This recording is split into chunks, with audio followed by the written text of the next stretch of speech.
I am very honored to present Dr. Kiara Álvarez and Dr. Vélez-Grau.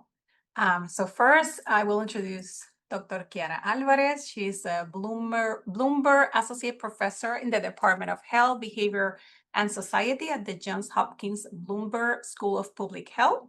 She's a licensed psychologist and holds a joint appointment in the Department of Psychiatry and Behavioral Science, Division of Child and Adolescent Psychiatry at the Johns Hopkins School of Medicine. Her work focused on mental health equity for children, adolescents, and young adults. She has particular interest in the prevention of suicidal behaviors, the integration of behavioral health care across clinical, school, and community settings, and the mental health and well-being of Latinx and immigrant youth and their families. Her research has been funded by the National Institute of Mental Health, the American Foundation for Suicide Prevention, the William T. Grant Foundation, and the American Psychological Foundation. And there's so many more things, but I will just stick to that. And then Dr. Vélez-Grau is a Colombian-born licensed social worker with over 15 years of experience who joined at the Boston College School of Social Work in 2022, following her provost postdoctoral fellowship at New York University Silver Schools of Social Work.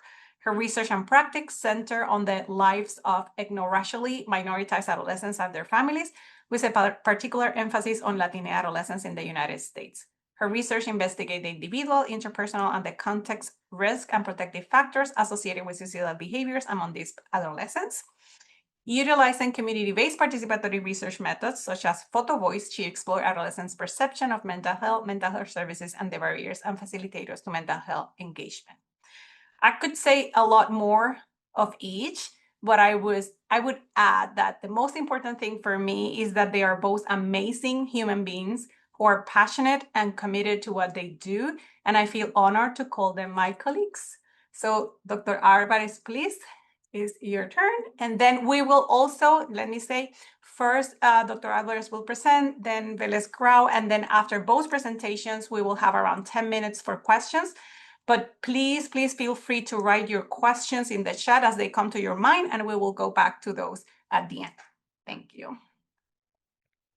Thank you so much for that introduction. I will share my screen. And thank you so much, Dr. Vélez, for having us here today. I think it's such an honor to present here, as well as thank you for the work that you've done that has really set the foundation for much of what I'll be able to talk about today. All right, so I will be talking today about an intervention called PALOMA, which stands for Partnering with Parents of Adolescent Latines on Mental Health. And as you'll see, it is a community health worker intervention in primary care. I do want to acknowledge we have a large team, including my co-PI, Dr. Sarah Polk, a pediatrician, which has been a wonderful collaboration, as well as a much broader team that you'll get to hear about some of their work, including in particular our parent advisory board that we've been working with over the last 3 years on this project, and the funders that have supported this work. Today, I'll be able to talk about a little bit of the rationale behind the PALOMA intervention, as well as describe the intervention itself, present some of our pilot testing results from the last 2 years, as well as discuss next steps for the intervention. So in thinking about the background, there's so much more that I could say about each component of the intervention, but I'll just highlight a few of the key points and some of what drove the goals of this intervention. More broadly, among Latina youth, we know that suicide deaths have increased, particularly among Latina girls, over the last 20 years or so. And we see these, marked increases, 133% among Latinas. And so even though we typically see some lower rates of suicide deaths among this population compared to others, we do worry about the continued increases and about whether we are addressing some of the underlying risk factors and getting to youth earlier in the prevention continuum. We know that rates of depression are fairly high among Latina youth, and just for some recent data, we have YRBS data showing that 40% report feelings of sadness and hopelessness, but we also see the high rates of suicidal ideation plans and attempts. More importantly, even I would say, is that in addition to the epidemiology, we also see those disparities in access. And so regardless of what the rates are, we do know as well that Latina youth experience disparities in access to specialty mental health care, and that includes youth presenting with suicidal ideation and behavior. And we also know that there's been increases for Black and Latina youth in using psychiatric emergency departments for mental health crises. And so they really have the largest increases among youth in presenting to psychiatric EDs. And so it really points to this cycle in which youth are not receiving the care that they need for suicidal ideation, and they are receiving care largely at a point of crisis and at a point of great severity. In our work, there's a few key cultural and structural considerations that we focus on. So this is not comprehensive in any way. This is more to emphasize some of the particular mechanisms that we aim to address. One of these is really thinking about the family context and the risk factor of intergenerational cultural conflict when parents and youth have somewhat different rates of acculturation and have different perceptions about how they're integrating their home country values and behaviors with their experiences in the United States. And so we can see conflict arise for particularly in pre-adolescence and adolescence around some of these themes. But at the same time, we know that having strong ethnic identity and having good family connectedness and communication are highly protective. And we particularly see this among Latine and immigrant families where family context is an important part of development.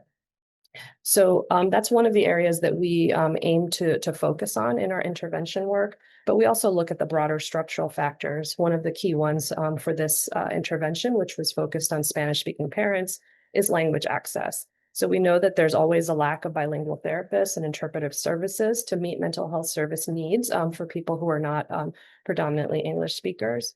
But we also find that parents and children experience barriers to communication with each other when they're proficient in different languages. And so again, this is something that impacts the family system.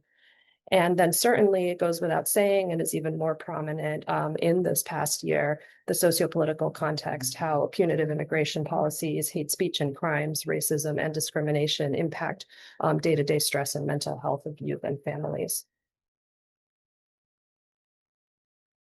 And so our work really focuses on the use of community health workers and integrating them into the broader care continuum of suicide prevention. And this is something that, interested us because one, there's strong evidence from implementation of task shifting and task sharing interventions in low and middle income countries. And also that there's a long history already of including community health workers and other lay health professionals in mental health services in the United States. So we've seen increasingly the use of CHWs as patient navigators, for example, to increase access to care. We see a reliance on CHWs to provide culturally and linguistically responsive care because they are a more diverse workforce than our health professional workforce. And I think it's important to note that the field of suicide prevention has always counted on peer and lay health professionals to deliver services. When we think about crisis line counseling, when we think about prevention programs in schools, there are many areas of suicide prevention that are not relying solely on clinical licensed clinician service delivery. And there are lots of opportunities for expansion and support in these areas. And so today I'll say less about the background of why primary care, though I'm happy to talk more about that with anyone that's interested. But just to say that these are sort of the three different elements that we put together for this intervention: the role of primary care, having continuity in youth's lives and being an important area for prevention, the role of the community health worker and being able to connect with families. And then in our case, our intervention is actually focused on parents. And so it is meant to have impact on youth suicidal ideation and behavior, but it's focused through the parent and through increasing support and capacity for the parent. The other reason we're in primary care is from an implementation standpoint. We had formative work with youth and families, but we also had formative work with primary care pediatricians, and finding that they have a lot of concerns about how to address patient safety during the limited time they have in pediatric visits. And for those that were working with bilingual families, particularly the added time and resource constraint of trying to switch between languages if they're bilingual, or trying to have interpreters involved so that they can meaningfully involve parents. So we felt that the CHWs are very much suited to facilitate the delivery and expansion of services to the parents to complement the role of the pediatrician. And we do propose that parent-focused interventions based on evidence from other fields, as well as within suicide prevention, can shift family dynamics in a positive way. We believe that they can be important to establishing the physical and psychological safety of the youth, and ideally improve the parent self-efficacy in caring for their children who are experiencing ideation and behavior.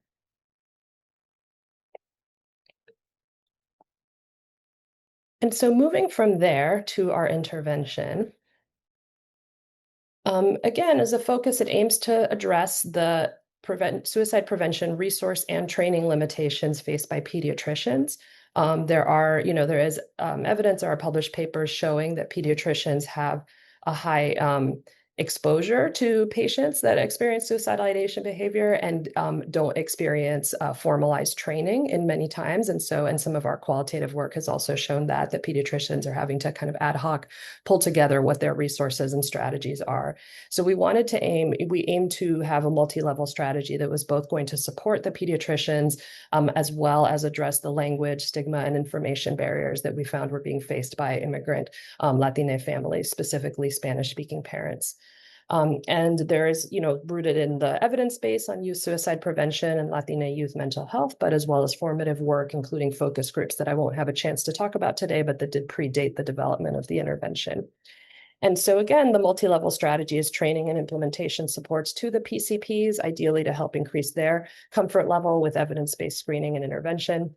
And then the CHW is delivering a 5-session psychosocial intervention. And you can see in the figure, this is an important part to note, that we don't perceive the role of the community health worker, the PALOMA CHW, as replacing clinical care. Ideally, this is part of a care management team where specialty mental health care is also available for youth. We show the ongoing arrow of the ongoing pediatric care because that's really what anchors in our intervention that all of the youth are connected to a pediatrician to begin with, and that this pediatrician is the one that can provide continuity, because we also know that many of the youth that we work with either don't get access to specialty care or have lots of reasons why it doesn't work out for them. So ideally, the pediatrician is still providing that care, that kind of safety component, and then we are working with families around getting into the mental health service system. So our intervention development was focused on cultural adaptation, not of any specific intervention, but of intervention elements such as safety planning, means restriction, parent-child communication, but specific to the delivery of interventions by community health workers, which really meant focusing on simplifying language and concepts to really make materials accessible both to the community health workers and parents. We focused a lot on bilingual health literacy review and working with best practices in that area, ensuring that all of our manuals and materials had scripts, example vignettes, checklists for key concepts. And then I think the important part was really this iterative revision. The CHWs would do role plays and they'd come back and say, this worked, this didn't work, we need to add something here, we need to change something there. And through real world practice and use of the materials, we were able to iteratively improve them. And then importantly, our parent advisory board, who you see here, who had a variety of perspectives, and then our multidisciplinary team as well included perspectives, clinically and lived experience perspectives that informed the intervention development. And so the focus of the intervention, these are kind of the 5 sessions, and I think any of you that also are intervention developers know it's so hard to narrow down what you do because you want to do everything, but we really aimed to focus and get very specific about what would happen in each session. And that the way that developed was that the session 1 is really focused on connection and orientation with the CHW. That's the point where the CHW is both engaging the family, but also really assessing what's happening because people are coming in at different levels. And so thinking about whether there's kind of any immediate crisis or safety concerns, or whether it's a little bit more about setting the stage for what's coming next and identifying what some of the key concerns are for the family. And so even in the first session, there's elements of all of these different components brought into it if needed. But then in session 2, we really focus on an extended and very detailed safety planning session with the parents and means restriction in their home. And a lot of that is about troubleshooting, information that we sometimes hand to parents and expect them to, sort of implement themselves. The CHW is really able to walk through with them and really talk about kind of these thornier issues, like but the dad has a lot of medications that he has to take and they have to be accessible in a certain room. What do we do about that? We use knives for cooking. What do we do with those things? So really working through those challenges for people, as well as honestly, often reiterating concepts that they may have heard, but not fully captured and understood, such as, your child shouldn't have their whole prescription, of antidepressants in their room by themselves, and we can have a different strategy for how they're accessing that medication. Session 3 is really about problem solving and navigating resources. So this is where a lot of our social needs, housing, food, a lot of the different challenges families are facing come up. But it's not a long-term case management intervention. And so this is really aimed at walking through some problem solving steps that families can continue to refer back to as they're working through and identifying and sort of organizing some of the challenges that they want to address, and sharing lots of the resources that are available ideally in the larger system. Session 4 is focused on psychoeducation for families, both about suicide risk and warning signs, but also about parent-child communication. And this is the point where we do some role plays. And a lot of this has been seeded in throughout trying to open up conversations about mental health, helping parents validate and support rather than enter into conflict with youth. A lot of that is sort of previewed, but this is the point where they get to go in depth into that area. And then the last session is really focused on the parents. We're focused on the parents' own support, their own well-being, some strategies, for stress management, thinking about the larger circle of support that they have and can draw on. Many of the families we work with are very isolated. And so the CHW provides sometimes the first time that they've really talked in depth about the challenges they're facing with someone else. But we hope that through that, then in the last session, we can bridge to the idea that maybe there are other people you could start to reach out to, start to think about trusting and connecting to. And I didn't say a lot about the pediatrician role, but the pediatricians are the ones that refer. So these are youth that are identified in primary care in the whole spectrum of suicidal ideation and behavior. Lots of them are experiencing non-suicidal self-injury as well. It's a pragmatic trial design, so the pediatricians can refer directly to us, and then we work on whether or not families want to enroll in the research. But the electronic health record has been really important for the implementation strategies here. We make tools as easy to use and readily available as possible. We have ways, kind of smart phrases in the system and reminders, physical reminders, kind of post-it notes on the computer type things to remind people of how to refer, we have the documentation already templated for them. So there's very little that they have to do. And then we incorporate reminders and trainings into their existing provider meetings. There are challenges that we had to face in terms of thinking about even the language. We're hiring CHWs for Spanish language competency, and now they have to communicate with English-speaking providers. We don't want detailed parent information in the child's chart, but through the templating of EPIC notes, that has really helped to kind of get everyone on the same page. And it also does provide a really nice way for the team to work together, even though the CHWs are actually working across 3 clinics and they're not physically present in the clinic. So to move to pilot results, we are wrapping up our pilot this month. We have our kind of final few participants that will have their follow-up assessment, but I will be able to present some of the preliminary outcomes. So in terms of reach for our study, these are just a little bit of the overview. In those 2 years, we had 101 referrals from 23 providers at 3 partnering practices. And we were very happy with that reach among providers because it showed that even though we have some providers that are real champions and are really familiar with the intervention and they send us a lot of patients, that we got that reach out to other providers who initially were not familiar with us, were not sure how this was going to help or not. And we've gotten some really nice kind of then follow-up feedback from the providers that do refer and that come back and say, oh, I saw them in my office and the parents mentioned, having more open conversations, or I see that the child's enrolled in therapy. And so then they start feeling, that this is working and helping, and then they continue to refer. So we've been very happy with the reach overall and then the number of referrals, but more importantly, in terms of kind of initial indicators of feasibility and acceptability, 89% of the parents that are referred by their pediatrician enroll in PALOMA, and we define that as having completed a full first session. And so it really goes to show both, I think, the trust in the PCPs, the need from the parents of really needing someone to talk to about this and being willing to give that a try, because many of these are extremely busy parents, lots of competing demands as immigrant parents who are working multiple jobs and all sorts of things. They have a lot of reasons not to trust new people kind of entering into the health system, but you really see that kind of need that they decide to give the program a try. But then also importantly, I think that the CHWs then establish that connection and trust in that first session, because the other part that we see is that 82% actually complete all 5 sessions. And so they don't just start with the program, but they actually complete it. And those 2 CHWs that we've been working with have been with us for 2 years now, which has also been really wonderful in terms of both capacity building and retention, right? Because these are jobs that often have a lot of turnover. They do have weekly supervision with a licensed clinician, often me, sometimes one of the other clinicians that works on the project.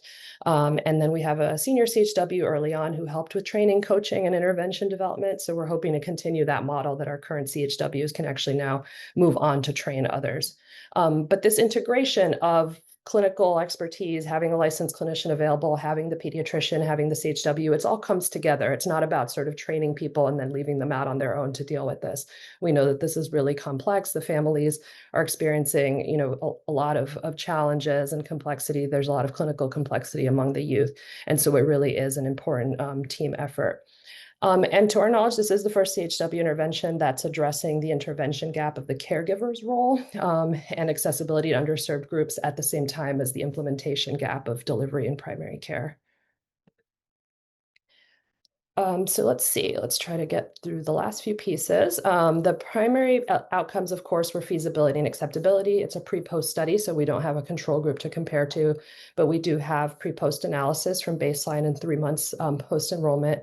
We looked at a general measure of self-efficacy. We looked at 2 measures of self-efficacy specific to suicide prevention activities, family functioning, and adolescent depression. And of course, we also looked at some of the implementation data and qualitative analysis.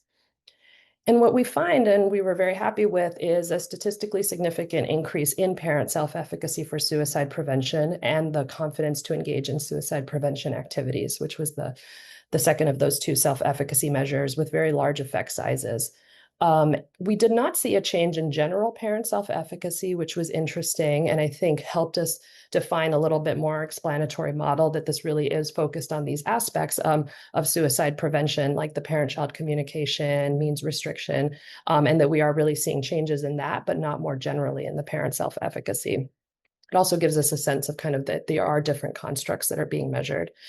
We don't see a change in family functioning, and we are wondering if that's either that a short-term intervention is not enough for that, or if we should be looking at things, some more specific constructs like parent-child relationship or communication.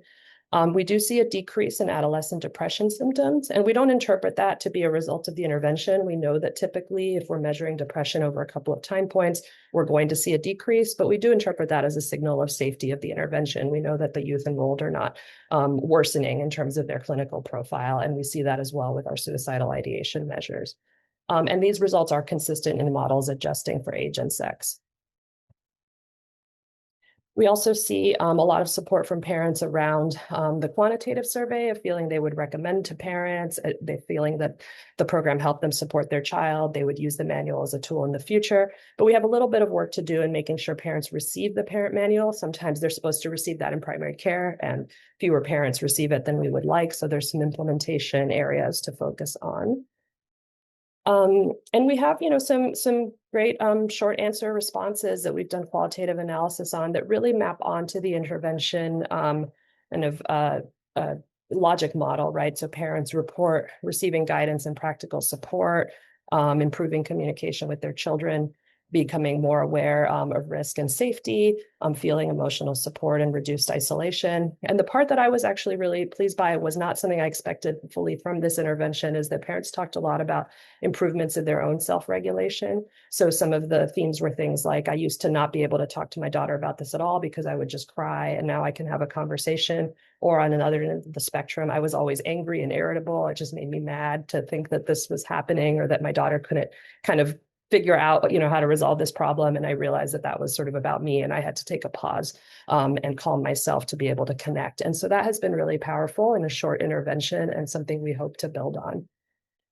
And And these are some examples. I couldn't talk to my daughter before because I yelled at her instead of listening to her. Now I have lots of ways to help her. Now my daughter comes home from school and tells me, and we can have a conversation. And another piece that speaks a little bit, right, to some of the stigma and kind of cultural perceptions. They told me that she needed a good punishment, not a therapist or a discussion about that, but I found support here. And so parents really finding a way to address these topics in a non-punitive way. So I think that from what we've learned, I mean, we've learned a lot. It's been a really amazing journey and a really wonderful team to work with. But I think part of it is that, holding this level of complexity for our families, both in terms of mental health and also in terms of the structural context that they're contending with, really requires this multi-level team collaboration, both to help the families, but also to support the team themselves in coping with this. And I find that kind of at the level of a deep structure of cultural adaptation, what I see the CHWs doing is that they're accompanying caregivers through navigation and resistance to these damaging structural barriers impacting immigrant families, but they're also foregrounding the cultural strengths and values, the empowering parents to really focus on all of the adaptation that they've done and the goals that they have for their future and their child's future.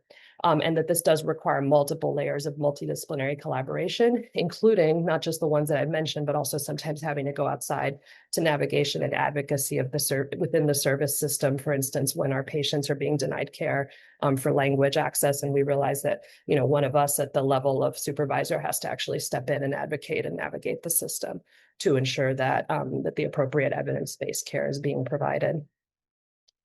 And lastly, we do have a website I'll put in the chat. We have had some really wonderful external collaborations kind of pushed on by our parent advisory board to extend the learnings of this program to a broader audience. That includes these animated videos. We have 2 and have a 3rd one coming out. And now our parent leaders also going to schools to lead suicide prevention workshops, with us in the background, ready to help if we need a clinician, really, but with them at the forefront of opening up these conversations. And then from there, we hope to move to a randomized controlled trial in the future, as well as to continue some of the work in this on the English language version, as well as in some of the practice-based prevention and education. I will leave you with a quote from one of our members of our advisory board: "While there is life, there is hope." And that for me is PALOMA, hope, which was very meaningful for us to receive from her. And I will be happy to answer questions at the end. Thank you so much.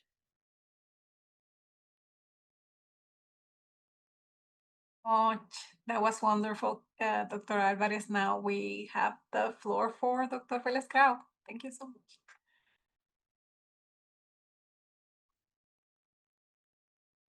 Thank you so much, Dr. Álvarez. This was really amazing. I'm going to share my screen now.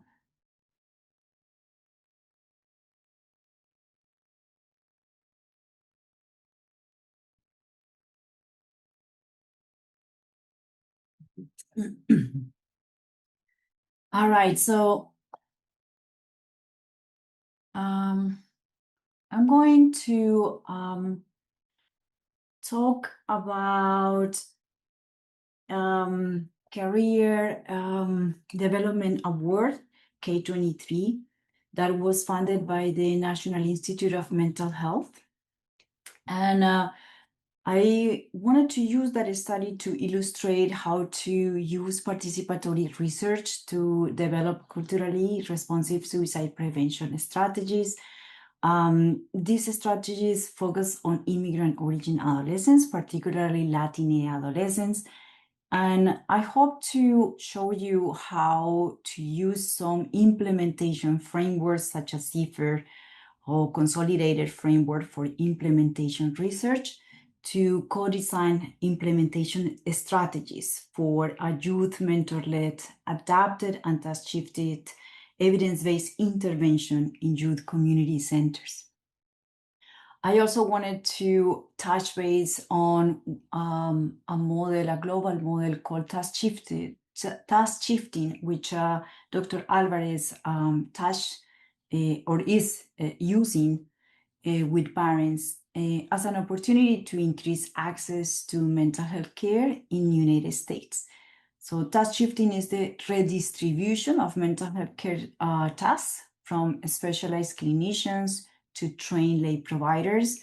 and has demonstrated effectiveness in global settings, but in United States have been less used.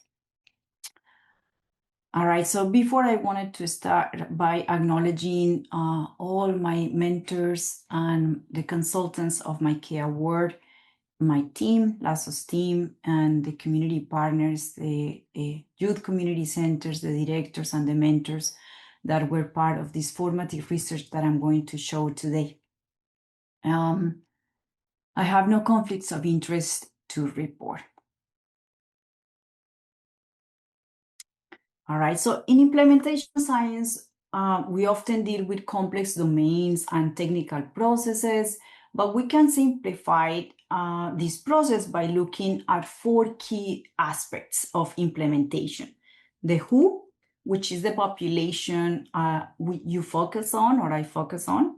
The what is the evidence-based intervention or the think or innovation, as it's called in implementation science. The where, which is the specific settings where the intervention is being deployed. And finally, the how, which are the strategies or methods that allow us to move the what into the where effectively. So I'm going to start by the who. I am going to really expand a little bit more on what Dr. Álvarez said, but basically in United States, Hispanic youth make up a quarter of the population under 18. And in Boston, where I work, this number rises to nearly a third. So I argue that if we focus our efforts in this population, we will make a significant public health impact. I use the terms Hispanic and Latine interchangeably here in this presentation to refer to individuals who come from Central and South America and the Caribbean and whose common language is Spanish. In Boston, where I work, the preferred terms seem to be Hispanic, but Latine represent a gender non-conforming term. As Dr. Álvarez mentioned, unfortunately, the data shows troubling trends for Hispanic adolescents. They report rates of sadness and hopelessness, which are key indicators of depression, and historically show high rates of suicide ideation and attempts. And despite this high need, they have one of the lowest access to care. And this is not really because of lack of services, but it's maybe the lack of desire, but because of the lack of services where these families live, and a shortage of mental health providers who are culturally and linguistically trained to support them. So the next aspect of implementation is the what. And so the what is the theory and the intervention that is being used. So to understand why adolescents engage in suicidal behaviors, I look at the interpersonal theory of suicide, or IPTS. As you might know, IPTS was groundbreaking because it differentiated factors associated with suicide ideation and attempt, and suggests that thwarted belongingness and perceived burdensomeness are primary drivers of suicide ideation. This theory resonates with what I observed as a clinician in the New York Presbyterian Hospital, where I worked for about 10 years in the pediatric psychiatric emergency department. However, the IPTS is used in clinical assessment and understanding of suicide. Hispanic youth remain significantly underrepresented in its development. So in my work, I use both large data sets and focus groups, qualitative studies, to understand how these constructs were represented in this population, if this theory applied to this population. And I found that these constructs, belongingness and burdensomeness, were present in this population. And also, I saw that there are certain cultural aspects that were not included in the theory that were very relevant to understand perhaps some of the precipitants of suicide ideation among these adolescents. For instance, belongingness seems to be the most important factor for Latine adolescents, as is captured here in the circle, in the green circles, are the aspects of dimensions of these constructs that are not in the theory. So we saw that the burden of not belonging was something that the adolescents really focus about, not being seen as who they are, and as including their ethnic identity. We also observe in burdensomeness a double way. So in the theory, you feel a burden to others, but what we found here in this study is that for adolescents, burdensomeness is bidirectional.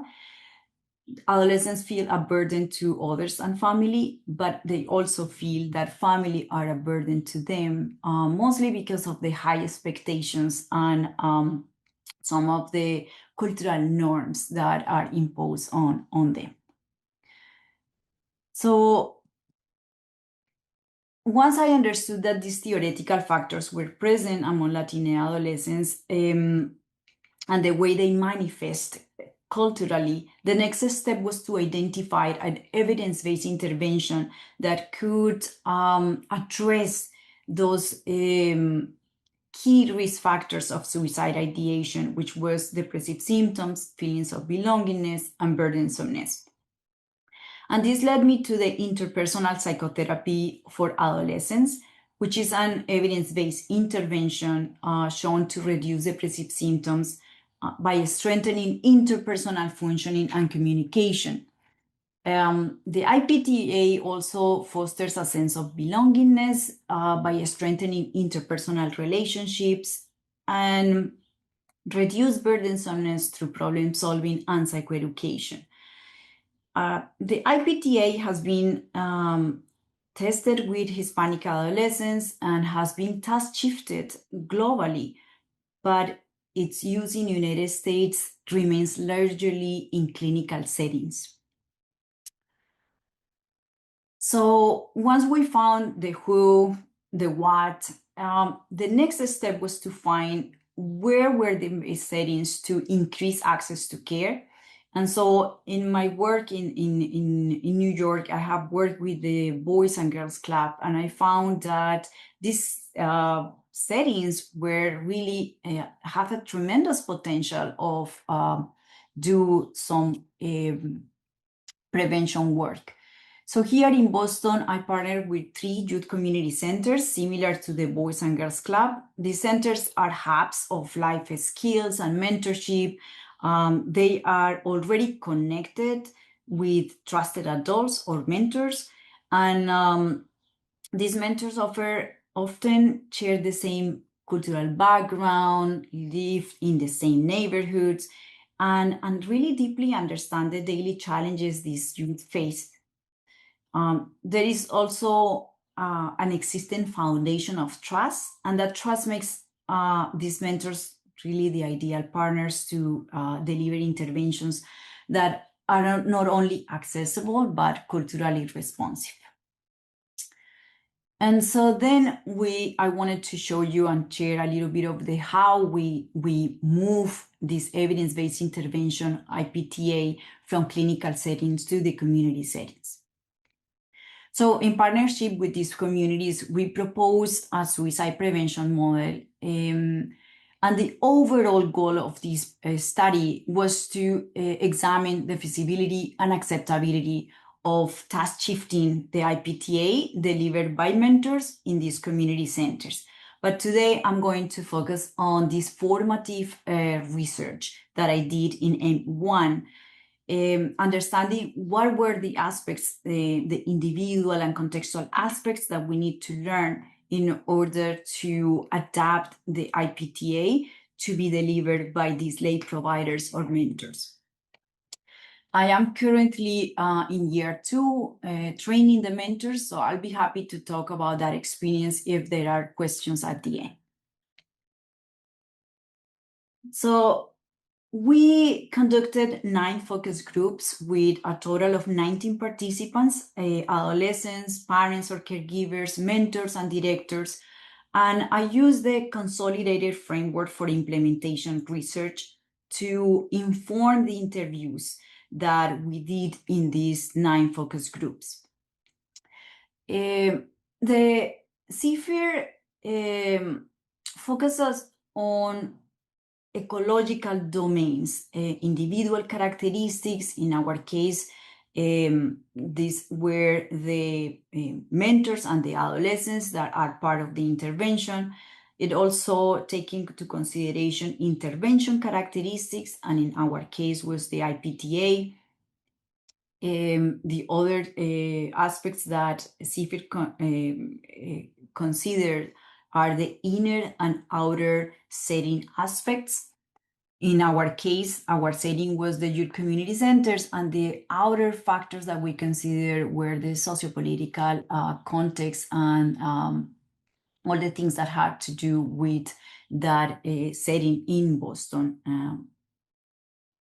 I also use the implementation research logic model to visually capture the links between the determinants of implementation and the strategies that we came out with. This is how it looks, the domains. We use rapid group analysis process, or RAPGAP, to synthesize data from our focus group. Sometimes when people hear rapid analysis, they sometimes worry about a loss of depth, but RAPGAP recommends a rigorous 5-step processes, starting with planning our templates. This is the template that we have with predetermined domains informed by CFIR. And this template was then moved to a software called Miro. And as a group, we start organizing the teams. So I wanted to read some of the quotes from the mentor. For instance, one mentor said, "We talk to the youth and feel comfortable because we share similar experiences, but we need to feel comfortable asking questions about depression and suicide." A mother told us, "Life is hard. I tell my daughter, you have to be strong, no hay tiempo para llorar." An adolescent let us know that when you find people who are almost exactly like you, I guess that's the best way to show a person that they are not being judged and there's not someone who's just like them, who's feeling the same way.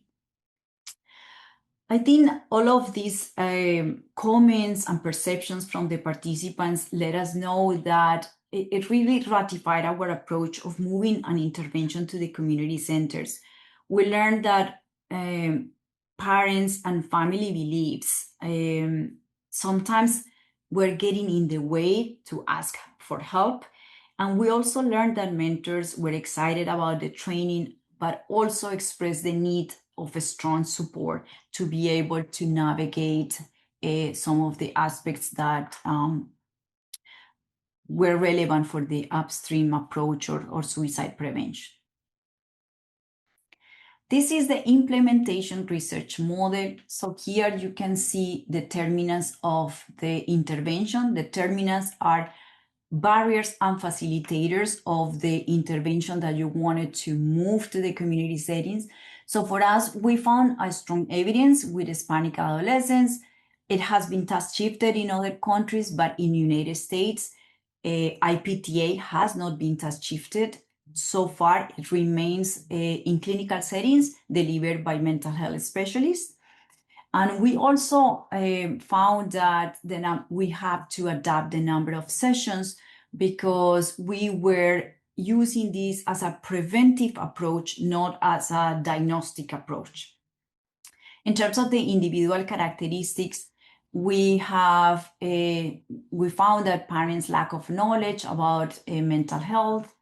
The adolescents were struggling to navigate the environment at home and outside the home. And in terms of the outer setting and inner setting, we found a lot of fears regarding the anti-immigration policies. Youth report fears to go to school because they didn't want to leave the parents and find that perhaps they were not there. So I think the last year was particularly important for for adolescents and definitely affect mental health. And here are the strategies that we came up with. So task shifting the intervention, meaning moving it from clinical settings to community settings. Adapting the intervention was extremely important. We focus on the needs of immigrant origin adolescents and use some of the framework that Suarez Orozco established in her model for immigrant origin youth. We prepared the manual for the mentors, really simplifying the language of the IPT. And in our IPT, we were able to address some of the sociopolitical stressors by adding some ethnic pride and support interpersonal relationships that adolescents feel valued and seen as they are. And in terms of the inner setting or the aspects of the mentors, we developed a training material, supervision that was aligned with the settings and the mentors. This is how adaptation looks, and we have the rationale and the evidence for what we did these adaptations. These are a little bit more in general things that we did, particularly with the adaptation. And we call this adaptation BIPT lazos, lazos meaning ties or bands in English. So we want to convey a word that was really important to the community and they could understand this adaptation. We also, in this adaptation, had some components to target belongingness and burdensomeness.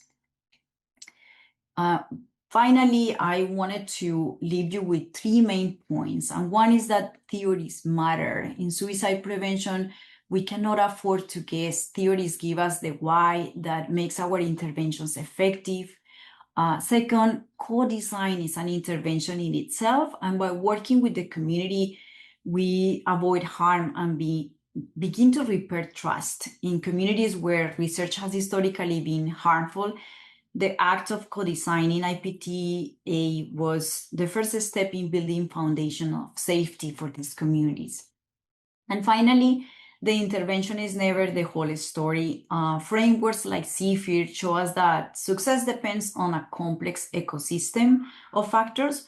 And while these models provide a vital map for translational research, we must also recognize their limitations. They are complex, often overlapping models that only are good as the community voices we use to fill them. So success is not just a manual that works, but it's a community that feels seen and supported through the research continue. So with that, I wanted to open up for questions.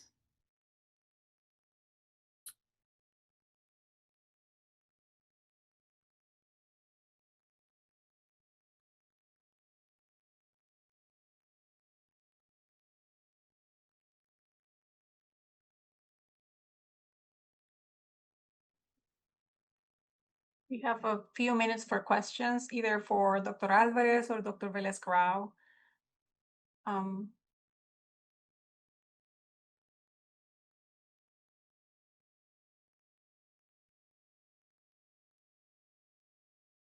guess one question for Dr. Álvarez. Did you find any difference in the ages of the adolescents that you were working with? I'm not an adolescent clinician or researcher, but I'm involved tangentially in a study of adolescent suicide attempters. And, we have found that working with the parents of younger adolescents, 13, 14-year-olds, seems to be more effective than trying to work with the adolescent themselves. But the situation may be reversed with more older adolescents, more 17, 18-year-olds. And wondered if you had any sense of that in your intervention that's just targeting parents. Yeah, no, it's a great question. We started, with 12 to 18-year-olds, and we actually moved our inclusion criteria down to 10 years old because of what we were seeing in the clinics and the real need. We're unfortunately just seeing a lot of, especially non-suicidal self-injury and ideation among those like very young 10 to 10, 11, and 12-year-olds. And that's also where the pediatricians also feel like much less kind of at capacity, right, to address it. They feel more comfortable often with the older adolescents. For this topic. So on the one hand, we're seeing quite a range of ages. In terms of our measures, the only one where we've actually seen a significant kind of age effect is actually for the parent, that increase in parent confidence around suicide prevention, which has to do with opening up conversations, being able to kind of implement some of the safety recommendations. We do see actually greater confidence for those at younger ages. And so I think that speaks to the point of they have a little bit more control over the environment. They feel that they have more influence and potentially, but I think at the same time for the older adolescents, I think there's a lot, at least from the clinical side, that I've seen a lot of work that can be very effective there, because there often is more of this concern that, they're moving out of the house, they're moving on to their own lives. This might be kind of the last chance we have to forge a connection. And so sometimes, even though it's a little bit different and harder, we can find sometimes more the really meaningful work going on with opening up some pathways of connection and understanding, and also with parents becoming less reactive to some of the ways that their kids might be, behaving and interacting with peer groups that were not what they would have chosen for them, getting to kind of accept them for who they are. So I think there's really powerful work on both ends, and I think parents still remain very influential in the older ages, but the strategies can be a little bit different, I think. Thank you. Yeah, very impressive work. Thank you.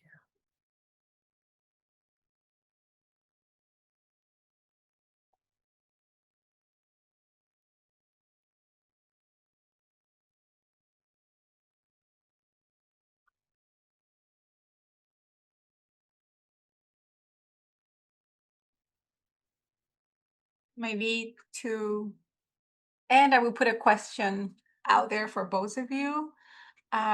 Maybe starting now with Vélez-Grau, Dr. Vélez-Grau. So you think community-based participatory research frameworks, and you are including the community constantly in the whole process of research. If you can say in a few words what would be your main lessons learned from using this type of framework versus not using it. So what have you gained from including the community in your research that you may have missed if you wouldn't?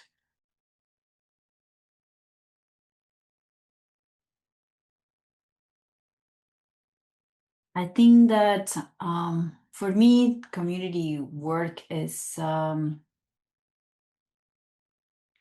cannot be separated from what I do.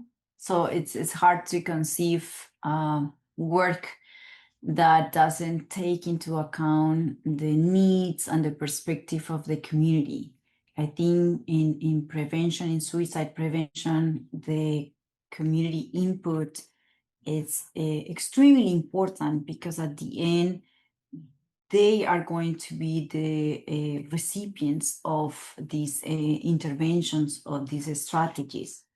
So learning from them about what is needed, about how to adapt, in my case, the intervention to really meet where they are, is kind of like a crucial part of adapting interventions and implementation strategies. One aspect I think that is challenging in terms of the community work is the time that is spent on forging relationships, on gaining the trust from the community. That requires maybe work and time that is not necessarily seen in the publications or in these other aspects of academia that are evaluated. But I think the time spent in community is a time worth spent because of the value of what you get to develop a good culturally appropriate intervention. Yeah, absolutely. I would echo that. I think it does take so much time and trust building and self-reflection, I think, for all members of the team, including the community members. And I think that sometimes in our case that meant we had to prioritize some areas, and there's other areas like we would have loved to have a parallel sort of youth engagement process. And we just felt like to really invest in the parents right now, we probably have to put that on hold till a later stage. So we had to really think about some of that. I think that there were so many learnings, and there continue to be for me also with the community health workers who were really, part of that kind of community representation. I learned from them every week in supervision. And I think some things had to do with even assumptions we had about, we need to talk directly about these issues. And then parents saying, no, but the way I would bring this up, and then they bring up like a completely like subtle, not direct way to talk about it. And you realize, oh, that is actually very culturally appropriate. That is how we communicate about issues. So where's the middle ground for us and what we think might be appropriate from an evidence base, but also what might be appropriate culturally. And a lot of that was not just a one-time thing. It was an ongoing dialogue. And I think the other piece that was really amazing to me was seeing also the growth, I think, for us and the parents, like all of us in this process developmentally.